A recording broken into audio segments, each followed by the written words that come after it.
दोस्तों, महाराष्ट्र की राजनीति में बीजेपी को एक बार फिर से लगा है तगड़ा झटका। और इस बार बीजेपी को यह तगड़ा झटका शरद पवार ने नहीं दिया है, बल्कि दिया है उद्धव ठाकरे ने। जी हां, यूबीटी पक्ष की तरफ से एक बड़ा झटका बीजेपी को।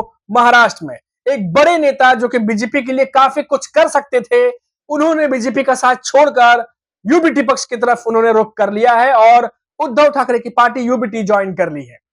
कौन है वो नेता, क्या कुछ रहा मामला, क्यों बीजेपी छोड़ दी उन्होंने, क्यों यूबीटी के साथ चले गए और ये कितना बड़ा झटका है बीजेपी के लिए, इस पर हम बात करेंगे। साथ साथ एक और बात करेंगे, वो बात करेंगे अजीत पवार के बयान के बारे में।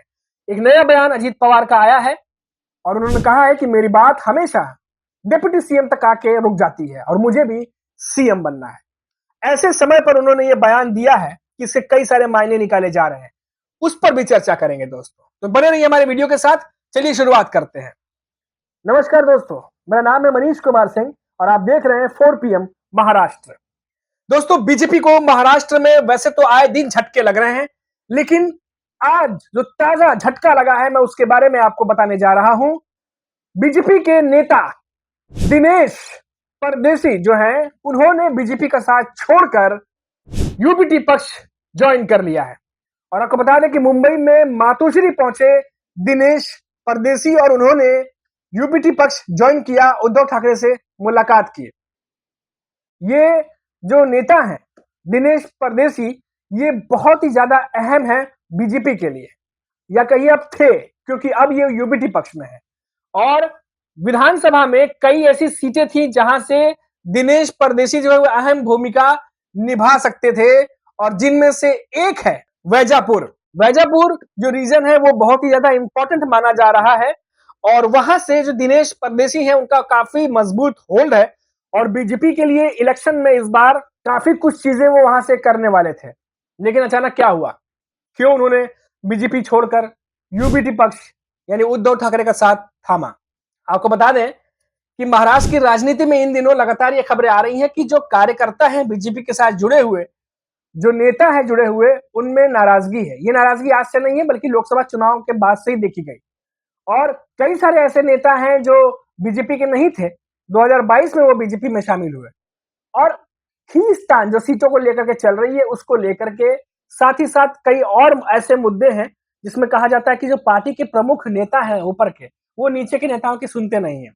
और कई सारी ऐसी बातें निकल के सामने आती है जिसमें नाराजगी जो है वो नेताओं में देखने को मिलती है। और ऐसे कई नेता हैं जो इन चीजों से गुजर रहे हैं, और उसी का एक उदाहरण जो है वो देखने को मिला है, ऐसा कह सकते हैं, जो दिनेश परदेसी जो कि बीजेपी का साथ छोड़कर अब यूबीटी पक्ष के साथ चले गए हैं।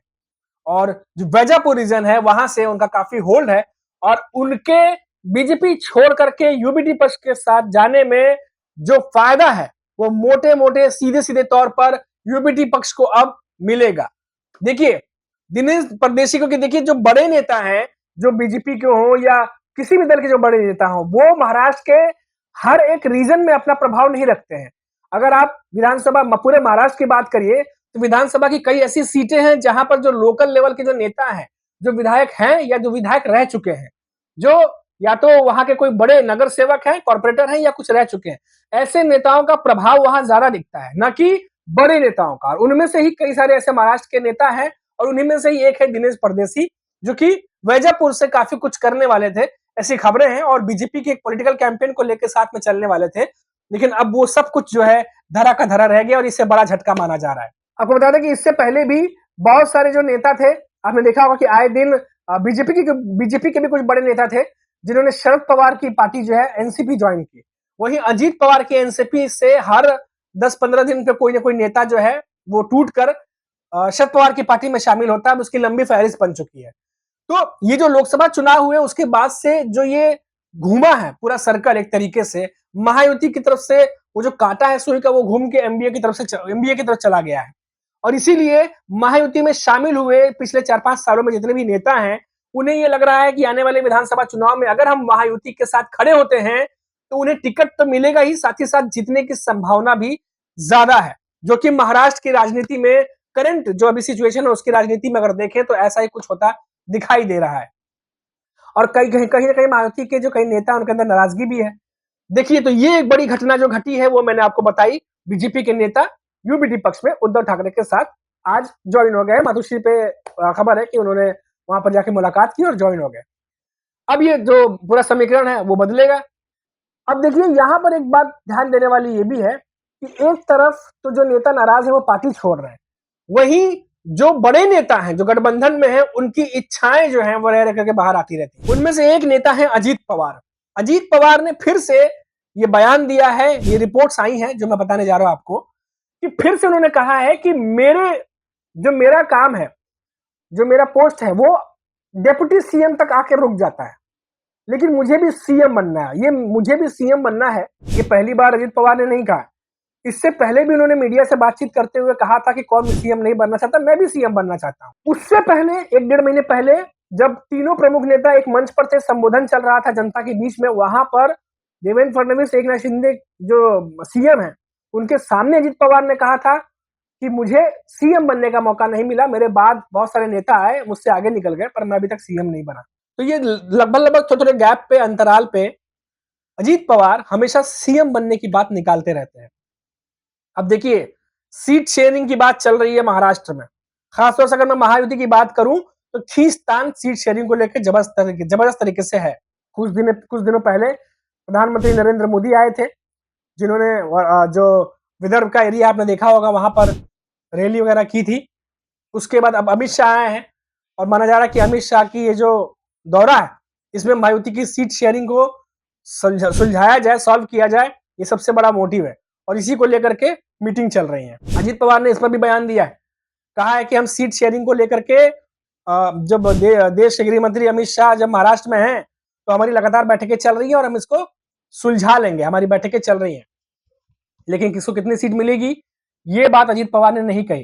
हालांकि इतना जरूर कहा कि हम सीट का बराबर बंटवारा कर रहे हैं और जल्द ही सीट शेयरिंग का जो सोल्यूशन है वो निकल जाएगा मायावती के भीतर। लेकिन सीट कितनी मिलेगी इस पर उन्होंने कुछ भी नहीं कहा और माना जा रहा है कि अमित शाह का ये जो दौरा है ये इसी वजह से है कि सीट शेयरिंग का जो खींचतान है पार्टियों के आपस में उसको सुलझाया जाए। अब देखिए, अमित शाह यहाँ मौजूद है और इसी समय अजीत पवार का बयान आता है कि उनकी बात हमेशा डिप्टी सीएम तक होती है, वो सीएम कब बनेंगे।